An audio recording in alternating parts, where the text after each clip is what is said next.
Let's bring in Congressman Jonathan Jackson, Democrat from Illinois, on that and more as we wait for the former president there in Michigan. So let me, there's been a lot made. Sometimes we've been cautioned by all the data people. They say don't read too much into the early vote because you don't know, it could give you a false signal. A lot of women showing up. Harris campaign has been making the argument that's good for them, and they also think they're getting late deciders. How do you see the race right now? I see that there's a quiet movement, and it's favoring President Harris, that there are many people in the electorate really don't want to discuss it. It's become very divisive. You see the racial overtones and the like. And I think that women that I've worn my Harris paraphernalia all through the airports, I'll see a nod, a smile, even a wink on occasion. And they're like, I like seeing you with that hat, with that button. I think that the misogyny and what Mr. Trump is doing on his bromance is just really over the top. And there's nothing affectionate or kind or gentle about him. When you say that there's laws that are being passed and women should be punished on their reproductive choices, these are the words of Trump that are really unfortunate. I think women are over that. I think when you're talking about a gun and Miss Cheney, that's violence towards women. Here's a man that's been already convicted of sexual assault. And so these words, the violent language precedes the physical action. So people are sick of it. They want to turn another way. And I think these early votes, and particularly the surge in women, if just 4% more women come out to vote and they vote in favor of Mrs. Harris, President Harris, it's over. If she loses men, though, I guess I go back to your analogy or your anecdotal example of the, women kind of giving you the nod as you're walking through the airport. Do you ever get the opposite look from men? Because there's been issues in the polling for the vice president among male voters. A lot's been made about black men. I don't know if it should be broken down by race or just men in general. But what are your observations?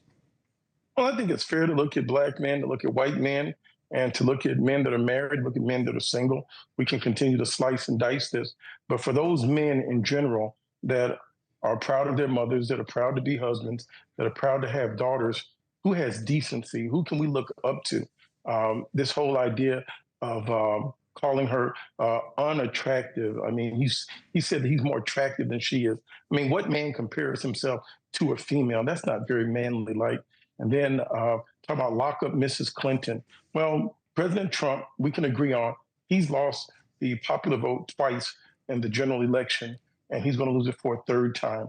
Now, because of the way our electoral system is set up, it's more important where you win than by how much you win.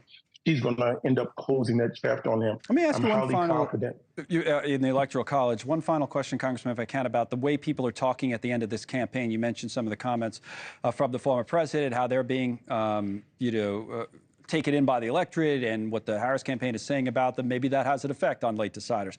At the same time, this is from the Wall Street Journal. Kim Strassel wrote this opinion piece about Democrats, I guess after the Biden comments earlier in the week. And the quote, it was about Democrats trash talk the voters, how Democrats talk to people. Should Republicans lose the election, she writes, it'll be in some part due to the contempt Donald Trump shown his opponent. Should Democrats lose the election, it will be in large part due to the contempt they routinely show tens of millions of voters. This idea that, some Democrats have been known to talk down, to be condescending, to not respect the other side. What would you say?